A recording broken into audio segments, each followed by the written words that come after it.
दुनिया से मैं हारा तो आया तेरे द्वार।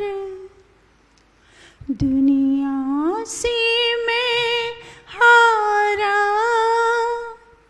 तो आया तेरे द्वार। यहाँ से अगर जो हारा कहाँ जाऊँगा सरकार। हो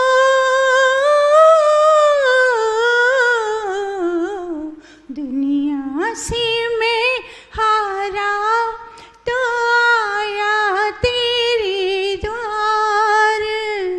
दुनिया से मैं हारा तो आया तेरे द्वार। यहाँ से अगर जो हारा कहाँ जाऊँगा सरकार। यहाँ से अगर जो हारा कहाँ जाऊँगा सरकार। सुख में प्रभु वर तेरी याद न आई। दुख में प्रभु वर तुझसे प्रीत लगाई। सुख में प्रभु वर तेरी याद न आई। दुख में प्रभु वर तुझसे प्रीत लगाई। सारा दोष है मेरा मैं करता हूँ स्वीकार। सारा दोष है मेरा मैं करता हूँ स्वीकार। यहाँ से अगर जो हारा कहाँ जाऊँगा सरकार। यहाँ से अगर जो हारा कहाँ जाऊँगा सरकार। हो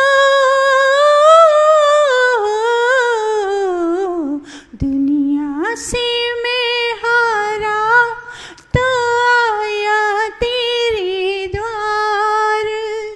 यहाँ से अगर जो हारा कहाँ जाऊँगा सरकार।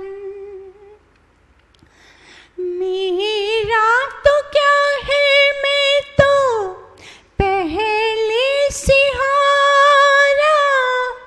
पूछेगा तुझसे प्रभु जी संसार सारा।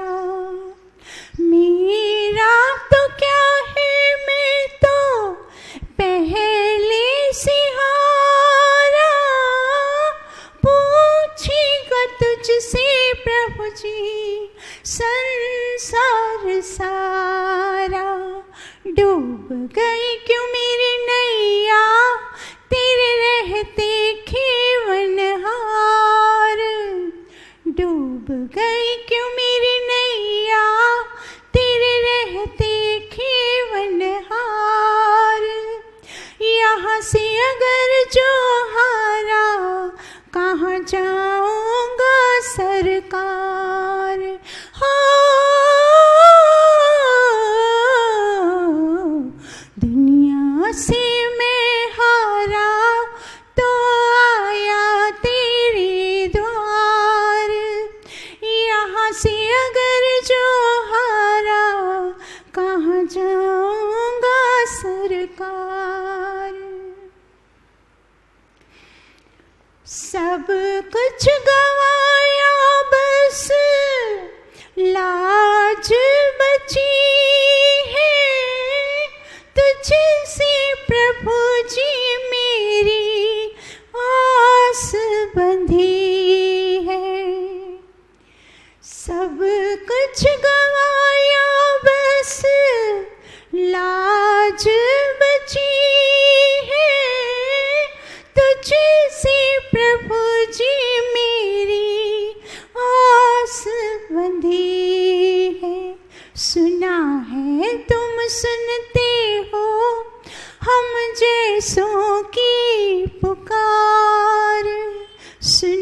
है तुम सुनते हो हम जैसों की पुकार। यहाँ से अगर जो हारा कहाँ जाऊंगा सरकार।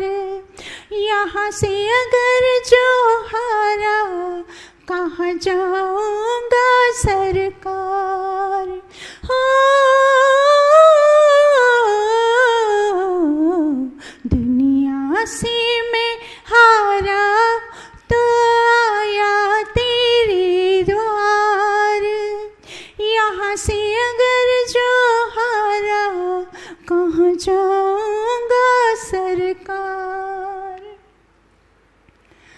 जिसको बताया मैंने अपना फसाना, उसने बताया मुझको तेरा ठिकाना। जिसको बताया मैंने अपना फसाना, उसने बताया मुझको तेरा ठिकाना। मेरी इस नैया के तुम ही हो खेवनहार। मेरी इस नैया के तुम ही हो खेवनहार। यहाँ से अगर जो हारा कहाँ जाऊंगा सरकार। हो दुनिया से मैं हारा तो आया तेरे द्वार। दुनिया से मैं हारा तो आया तेरे द्वार। यहाँ से अगर जो हारा कहाँ जाऊंगा सरकार। यहाँ से अगर जो हारा कहाँ जाऊंगा सरकार। यहाँ से अगर जो हारा कहाँ जाऊंगा सरकार।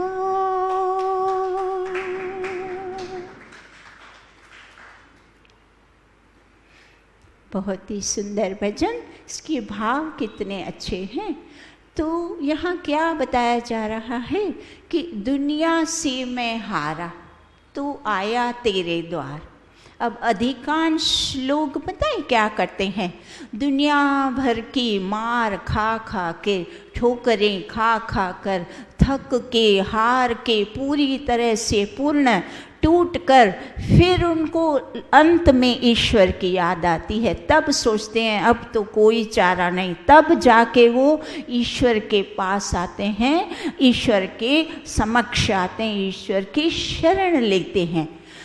तो फिर भी ऐसा बताया जा रहा है, पर फिर भी हम देखते हैं कि बहुत सारे मनुष्य ऐसे भी हैं जो बिना किसी संसार में उलझे पुलझे, संसार को दूर से ही जानकर, उसको पहचान कर, उसमें ज़्यादा न उलझते न पुलझते और अपने धार्मिक कार्यों में सत्कर्म में लगे रहते हैं, ईश्वर की शरण प्राप्त कर लेते हैं सदा। चाहे यह संसार अतिशय भोगवादी है, अतिशय उसमें अधार्मिकता आती जा रही है, अतिशय उसमें आकर्षण है, फिसलने के बहुत सारे अवसर हैं, पर उसके बावजूद भी कुछ लोग उनसे सीख ले लेते हैं, उनसे सीख के वो समझ जाते हैं ना, इन्होंने जो तकलीफ़ें सही, मार खाई, ठोकरें खाई, हमें वो नहीं खानी, हमें उससे बच के पहले से ही वो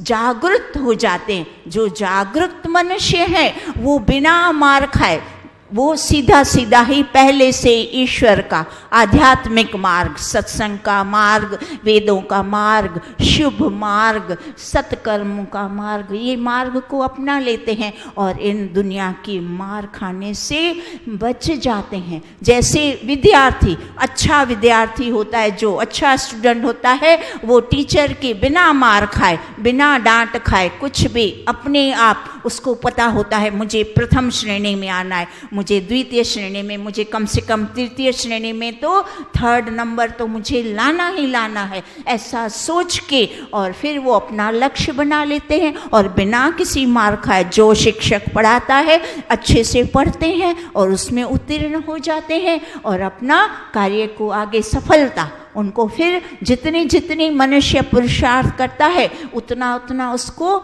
सफलता भी मिलती जाती है। तो हमें यहाँ क्या सिखाया जा रहा है, इस भजन में क्या बताया कि अंत में भी एक बहुत अच्छी बात बताई कि हम जैसों का आप ही श्रेय, निराश्रयों का, जो निराश्रय होते हैं ना, जो पहले से ही जान जाते हैं कि मेरा इस संसार में कोई नहीं, सारे संसार, सारे जो भी रिश्ते नाते सब स्वार्थ के, कोई भी हमारे काम में, हमारी समस्या में आप देखना काम नहीं आता। वो छोटे छोटे काम हमारे सुलझा सकते हैं, उनमें सामर्थ्य होता है, पर फिर भी वो हमें सहयोग नहीं देते। क्यों नहीं देते? वो डरते हैं, उनको लगता है इनकी वजह से हम क्यों किसी से दुश्मनी मोल लें, हम क्यों बुरे बने, बेकार में इनकी बला हमारे सिर पे ना आ जाए, और वो डर के मारे सहयोग नहीं करते।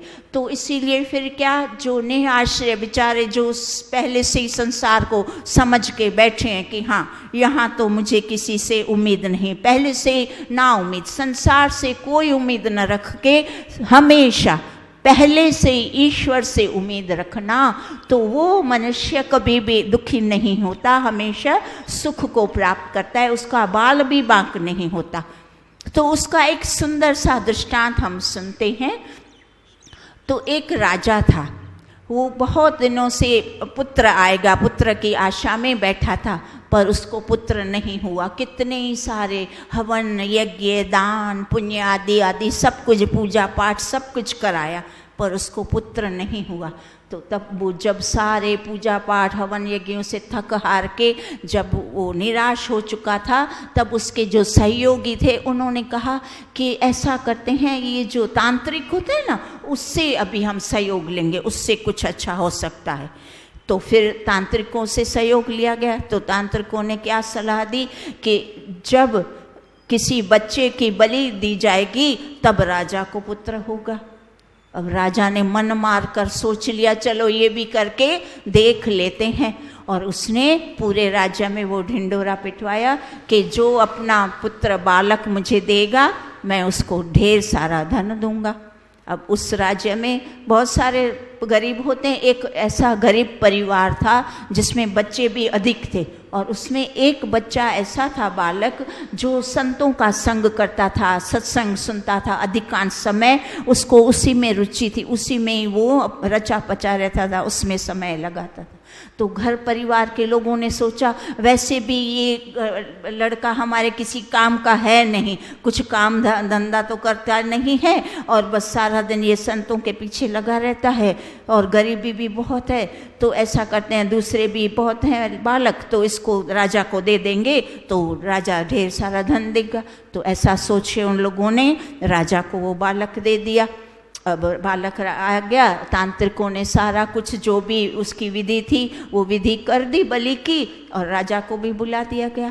तब उस बालक से पूछा गया कि आज तुम्हारा अंतिम दिवस है तुम्हारे जीवन का, इसीलिए तुम्हारी जो अंतिम इच्छा है वह तुम बता दो। तब बालक ने कहा तो ऐसा करो, मेरे लिए रेत मंगा दो। तो उसके लिए रेत मंगवा दी गई। अब उस रेत से बालक ने क्या किया, 4 ढेरियां बनाई। रेत की ढेरी बालक बताए, रेत की ढेरियां बनाते हैं ना, उसने 4 ढेरी बनाई। तो और एक एक करके फिर पहले प्रथम ढेरी को तोड़ दिया, फिर दूसरी ढेरी को तोड़ दिया, फिर तीसरी को तोड़ दिया, और चौथी ढेरी जो बाकी बची थी उसके समक्ष आंख बंद करके और प्रार्थना के मुद्रा में, और वो प्रार्थना करने बैठ गया। तब तांत्रिक बड़े डर गए क्योंकि वो तो तांत्रिक है, उन्होंने समझा ये भी कोई बड़ा है, इतना छोटा, ये क्या तंत्र मंत्र कर रहा है, वो डर गए। और उसने पूछा कि ये क्या है, ये क्या कर रहे हो। राजा ने भी पूछा कि ये क्या है, ये क्या कर रहे हो।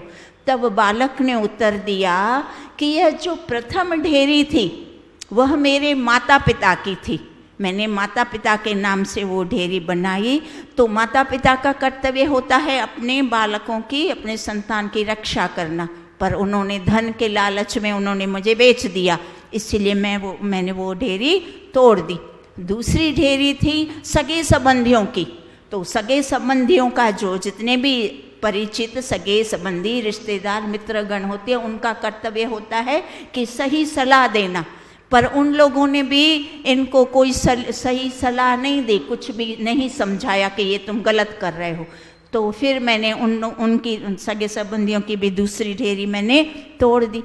तीसरी ढेरी कहता है बालक कि ये राजा साहब आपकी थी, क्योंकि राजा का कर्तव्य होता है कि अपने राज्य के सारे मनुष्यों की रक्षा करना, पर जब आप स्वयं ही मेरी बलि देने के लिए तैयार बैठे हैं तो फिर मैंने आपकी भी वो आप वाली ढेरी भी मैंने तोड़ दी।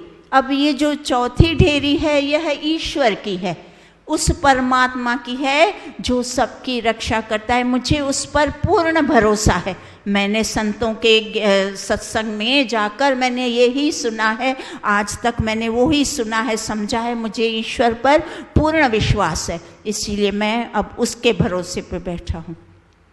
राजा ने इतने छोटे से बालक से इतनी गहरे ज्ञान की बातें सुनकर बड़ा हैरान हुआ और प्रसन्न हुआ। सोचा इतना छोटा बालक, इतना सारा गहरा ज्ञान है और इतना सच्चा ईश्वर का भक्त है, तो क्यों ना इसी को ही मैं अपना पुत्र बना दूं। ऐसा पुत्र, राजा ईश्वर का भक्त और इतना समझदार ज्ञानी पुत्र मिलना तो असंभव है, तो इससे तो मैं इसी को ही अपना पुत्र क्यों न बना लूं। और उसने उसको अपना पुत्र बनाया, बेटा बनाया और घोषित कर दिया कि यह मेरा पुत्र है। तो कहने का तात्पर्य, सारांश इसका क्या बनता है कि हमें जो मनुष्य पहले से ही दुनिया की मार खाकर, देखिए हम किसी को काम बोलते हैं एक छोटा सा और वो मना कर देता है किसी भी कारणवश, तो हमें दुख होता है कि नहीं? दुख होता है ना। इससे तो ये दुख ना झेलना पड़े, पहले से ही किसी में आशा रखनी ही क्यों, पहले से ही समझ लेना चाहिए ये संसार है, यहाँ किसी से कोई इतनी छोटी सी उम्मीद हम नहीं रख सकते। छोटे से छोटा काम भी आप देखना, मेरा तो अनुभव है कि छोटे से छोटा कार्य भी अगर किसी को बोल दो तो टाल मटोल, ऐसा बहानेबाजी, मतलब इतना ताज्जुब लगता है कि अरे भैया ये कितना छोटा सा कार्य बताया था, इसमें भी अगले साल ये होगा तो होगा, क्या पता क्या क्या लाख बातें सुना दी। फिर मन में इतना वो अपने आप पे ग्लानि उत्पन्न होती है कि तुम्हारी मति मारी गई, क्यों बोलते हो जब पता है ये सारा संसार ऐसा है। छोटा या मोटा कोई भी छोटा सा छोटा काम भी, छोटी भी उम्मीद किसी में नहीं रखना, डायरेक्ट ईश्वर को बोलो। एक तो प्रथम तो इच्छाएं कम करो, जितना हो सके कोई भी इच्छा नहीं रखी, बस जैसा चलता है चलने दो, जो आपको उपलब्ध है उसी में काम चलाओ, निरीक्षक बनो। और अगर फिर भी अब संसार है, कोई भी छोटा मोटा कार्य एक दूसरे में पड़ सकता है, तो भी मत बोलो, सीधा प्रयत्न करो स्वयं से उस समस्या को हटाने का और फिर ईश्वर से प्रार्थना, ईश्वर उसका उपाय करेगा। वो कैसे भी करके, कैसे भी छोटा काम भी, मेरा तो अनुभव है, इतना छोटा मामूली काम जो कोई सोचे शर्म आती है, ऐसा कोई काम ईश्वर को कोई बोलता है भैया, बड़ी बात बोलते हैं, ऐसा काम भी बोलते हो आप? मैं कहती हूँ हाँ, मैं ऐसा काम भी ईश्वर को ही बोलती हूँ, और वो ऐसा काम भी वो एक चुटकी में वो कर ही देता है, तो फिर क्यों ना बोलें। जब वो हमारा छोटा बड़ा उसने ठेका ही ले लिया है, इसको ठेका ही कहा जाएगा ना, और क्या, उस बेचारे ने तो हमारा ठेका ले रखा है। जो निराश्रय है, जो पूर्ण मेरे पे समर्पित है, मैं उसका छोटा हो या बड़ा हो, कोई भी हो, मैं सारा कार्य उसका करता हूँ। तो इसी बात को अच्छे से समझाते हुए, इसी बात को आगे लेते हुए हम एक मंत्र करते हैं। तो एक मंत्र हम करते हैं, यजुर्वेद का मंत्र है।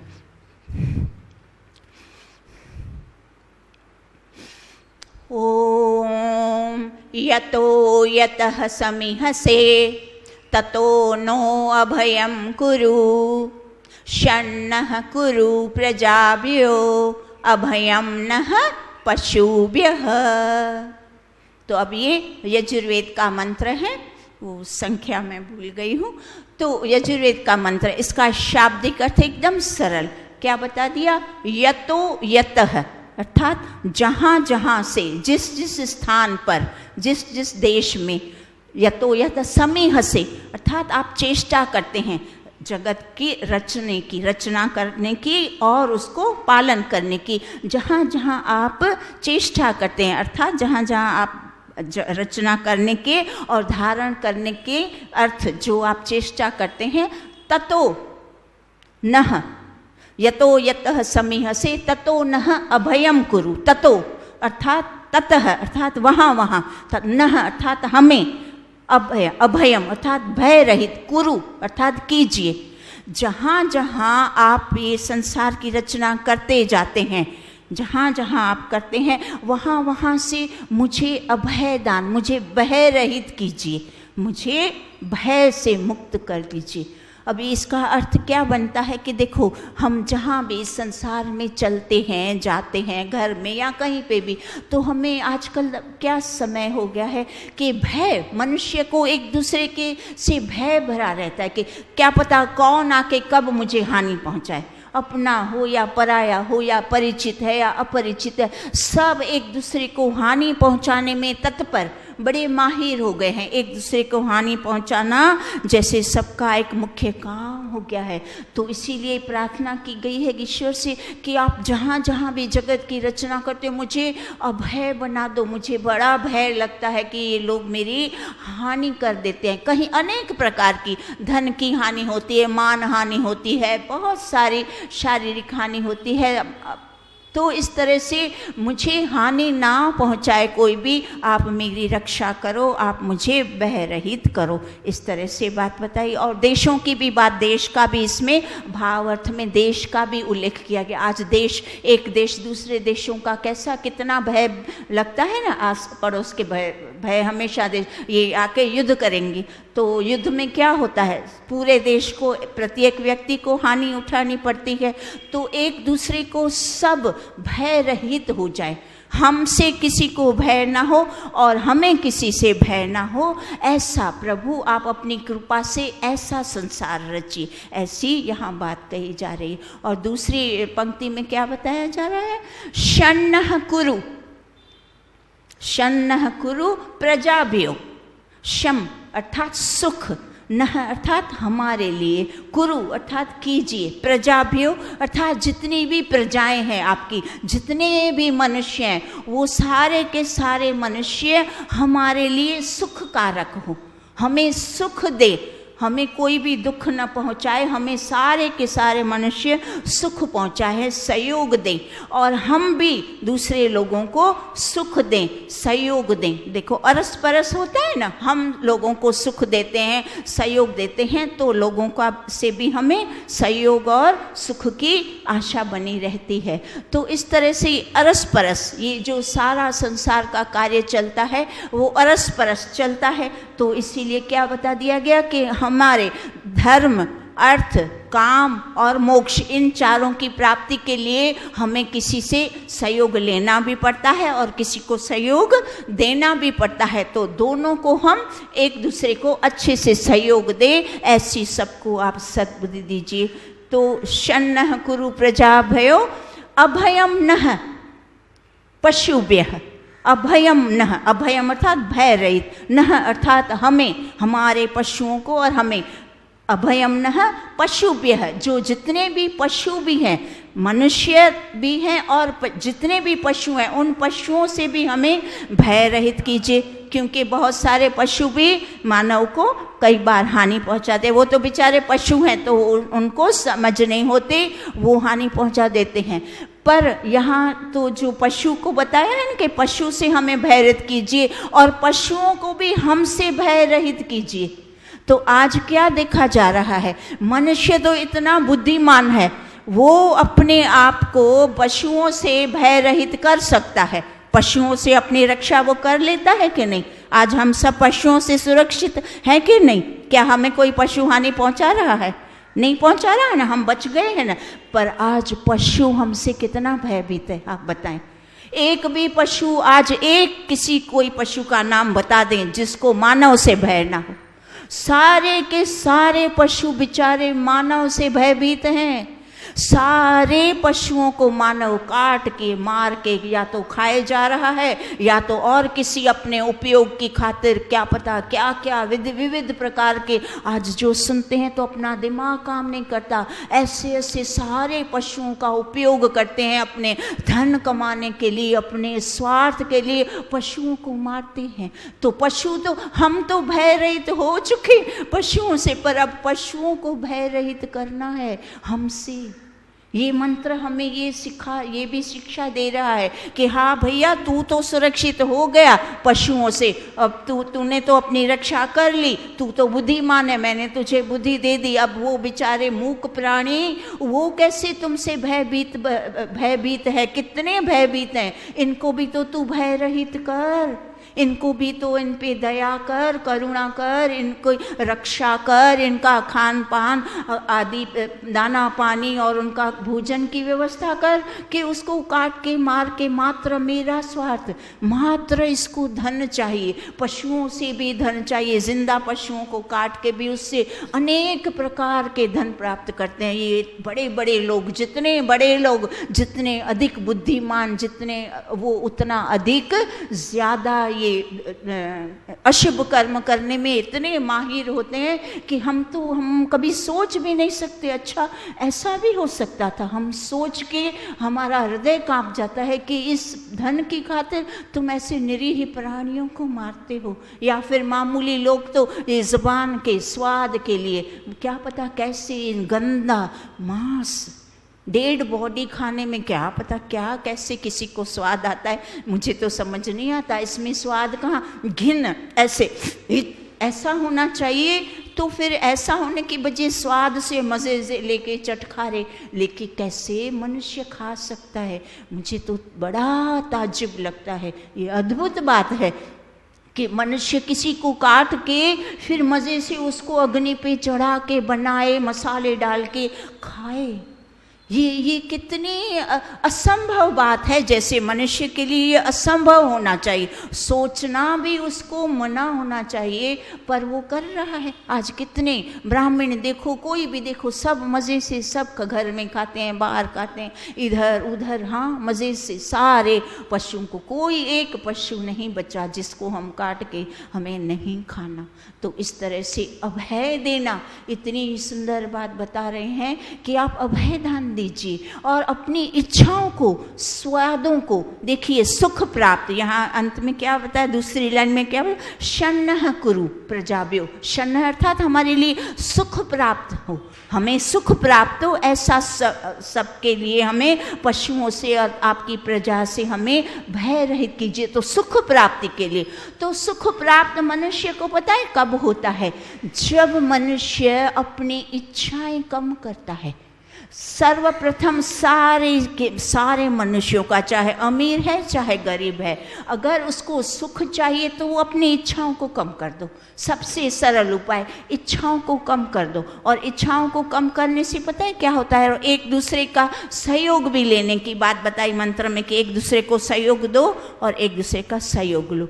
तो अब एक दूसरे का सहयोग लेना देना कब होता है? जब मानव में सहन शक्ति होती है। आज आप देखो, किसी में जरा सी सहन शक्ति नहीं।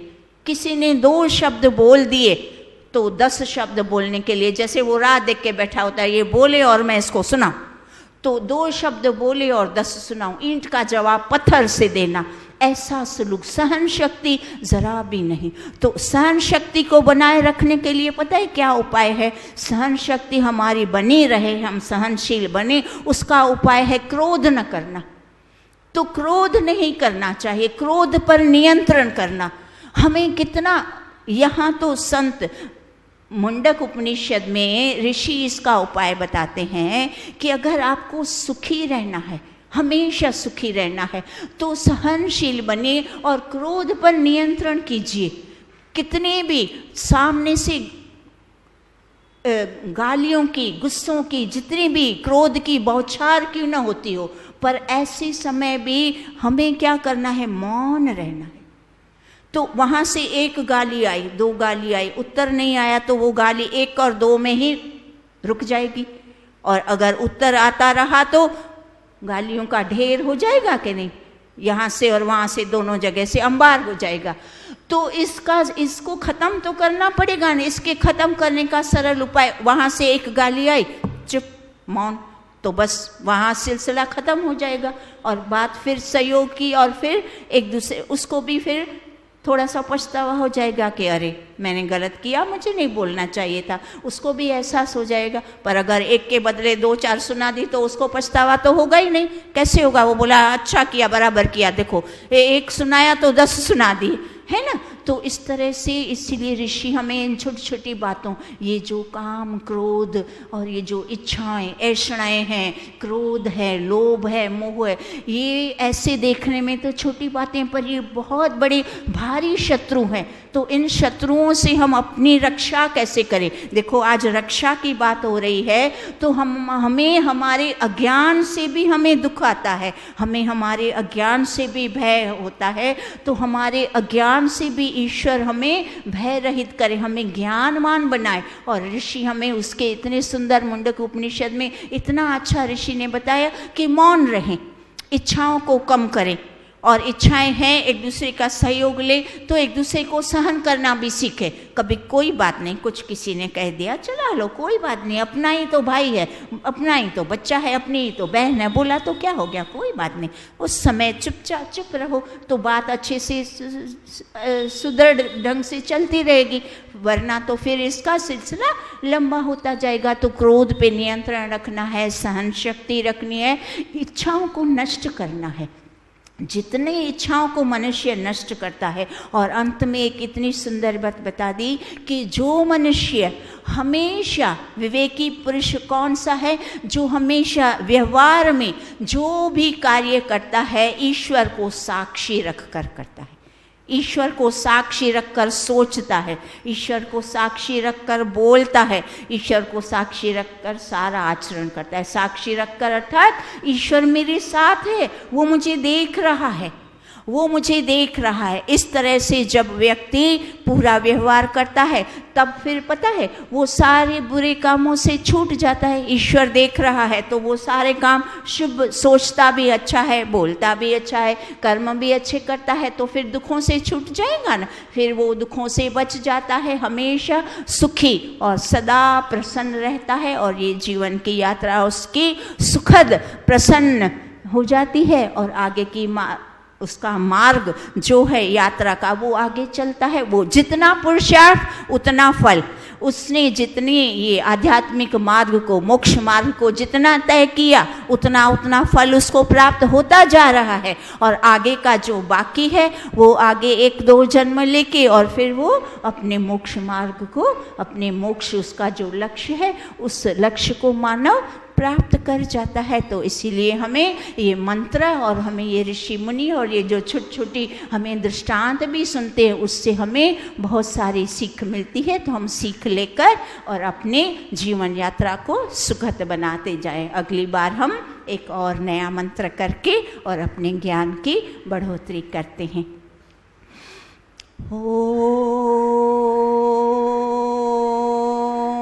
ध्यो शान्तिरन्तरिक्षं शान्ति पृथिवी शान्ति रापः शान्ति रोषधयः शान्ति वनस्पतयः शान्तिर्विश्वे देवा शान्ति ब्रह्म शान्ति सर्वं शान्ति शान्तिरेव शान्ति सामा शान्तिरेति। ओम शान्तिः शान्तिः शान्तिः। सर्वेभ्यो नमः। आप सबका बहुत बहुत धन्यवाद।